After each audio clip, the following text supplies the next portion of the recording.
Esse é o lema da maior equipe do mundo, o Real Madrid. Como explicar o Real? O time que nunca se dá por vencido e quem o enfrenta já sabe o que esperar. Sabem que nenhum duelo contra o Real Madrid está ganho até que o juiz dê o último apito e encerre o jogo. Mas de onde surgiu isso? O Real Madrid é uma experiência de vida, não é só jogar futebol. É uma forma de entender a vida e é uma filosofia. Essas são palavras de Emílio Butragueño, um dos ídolos merengue. Daí já podemos ver como as coisas funcionam em Madrid.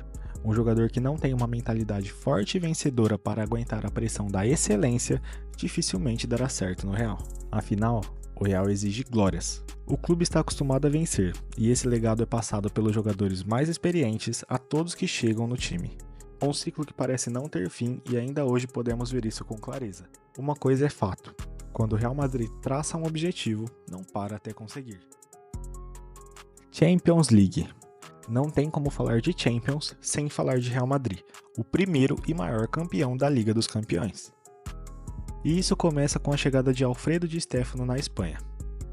Di Stéfano conseguiu 5 títulos nas 5 primeiras Copas da Europa. Sim, esse era o nome da Champions League antigamente. E já na primeira final de Champions surgiu toda essa magia. O Real Madrid venceu o Rennes de Copa, que no futuro se tornaria um jogador merengue. Como foi o jogo?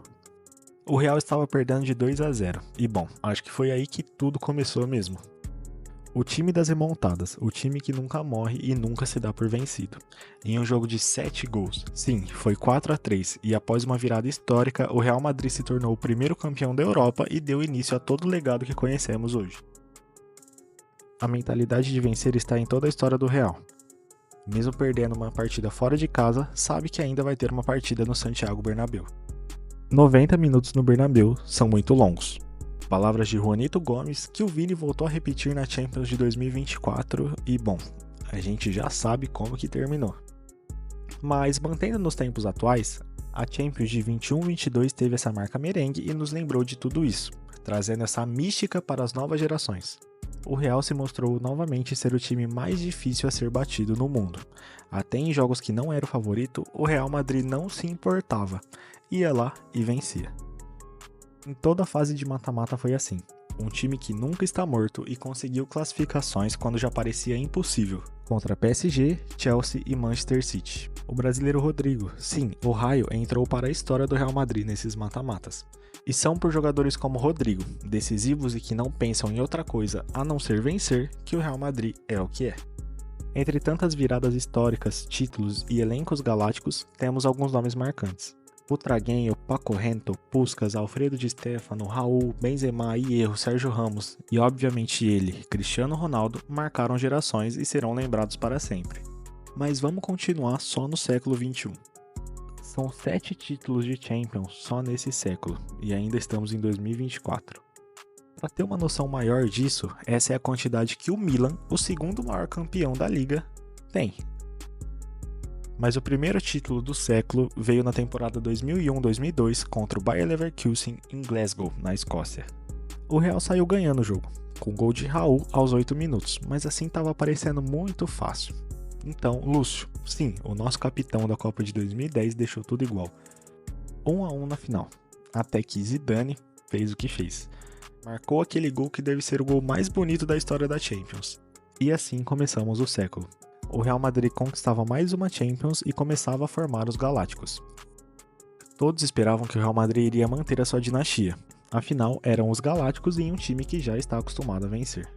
Mas os próximos anos não seriam nada fáceis, mesmo montando o elenco mais estrelado da história, com Ronaldo Fenômeno, Beckham, Figo, Raul, Zidane e companhia, o Real Madrid colecionou fracassos na Champions. E pior de tudo, viu seu principal rival, o Barcelona, dominar o futebol europeu, ganhando 3 vezes a Champions, enquanto o Real Madrid mal conseguia passar das oitavas de finais. E falando nelas, da temporada 2004-2005 até a temporada 2009-2010, o Real Madrid colecionou 6 eliminações seguidas. Um pesadelo que parecia não ter fim, mas mal sabiam eles o que estava por vir. Quando finalmente conseguiram quebrar a maldição das oitavas, chegaram até a semifinal e protagonizaram uma das semifinais mais épicas de todos os tempos. Lembro até hoje da ansiedade de esperar por esse jogo. Era Cristiano Ronaldo contra Messi e Real contra Barcelona, no que era uma final antecipada da Liga. Mas bom, Messi deu um show e deixou o Bernabéu em silêncio. O Real Madrid foi eliminado e o Barcelona levantou a orelhuda nessa temporada. Desde o título de 2002, o Real Madrid só ia conseguir voltar à final 12 anos depois, e essa partida mudaria a trajetória do futebol. Estamos falando de La Décima.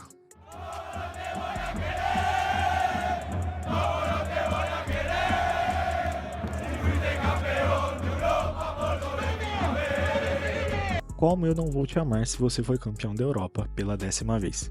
A gente ouviu bastante isso nos últimos tempos. Não poderia ser diferente, não tinha outra maneira desse título voltar para as mãos do Real sem ser essa. Perdendo de 1-0 para o rival da cidade, o Atlético de Madrid, o Real Madrid estava sendo derrotado até os acréscimos. E com um gol aos 92 minutos de jogo, Sérgio Ramos, em uma cabeçada perfeita, empatou o jogo e levou para a prorrogação. Parecia até uma piada de mau gosto com os torcedores do Atlético. E aí, meu amigo, não tinha jeito.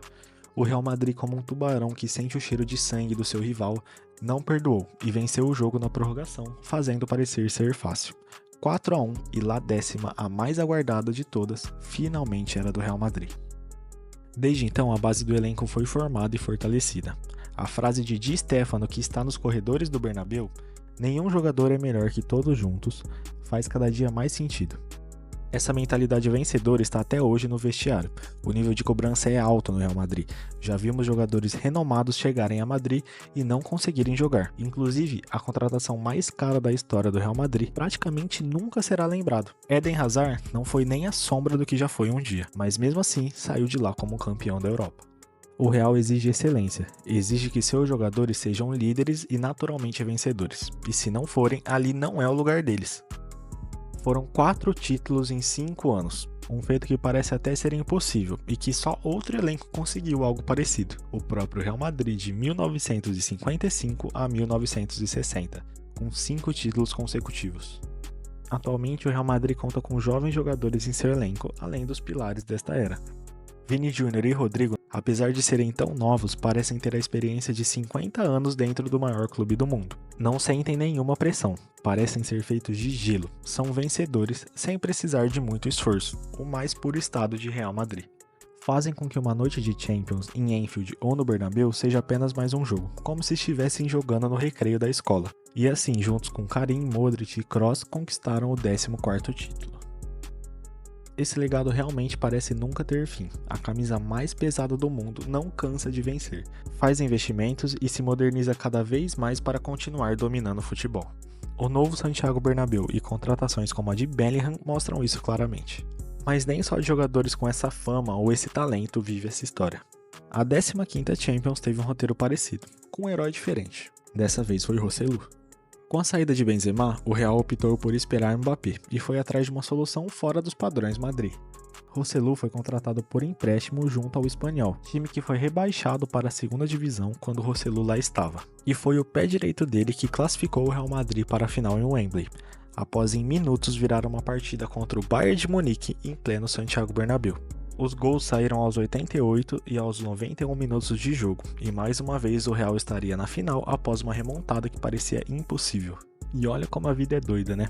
Joselu viu a 14ª do estádio junto com seu pai, como um torcedor normal, e alguns anos depois esse merengue foi o herói improvável da vez. Eu penso que assim como a gente tem a jornada do herói nos filmes e séries, o torcedor do Real Madrid tem a sua própria jornada, a jornada do torcedor do Real Madrid.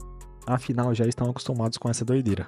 Um torcedor do Real Madrid com certeza tem que estar com todos os exames do coração em dia, pois parece que nada nunca vai ser fácil para eles. Mas esse é o Real Madrid, o time que nunca se dá por vencido e quer sempre vencer. Agora, Mbappé e Endrick foram contratados e a expectativa é de ganhar mais e mais.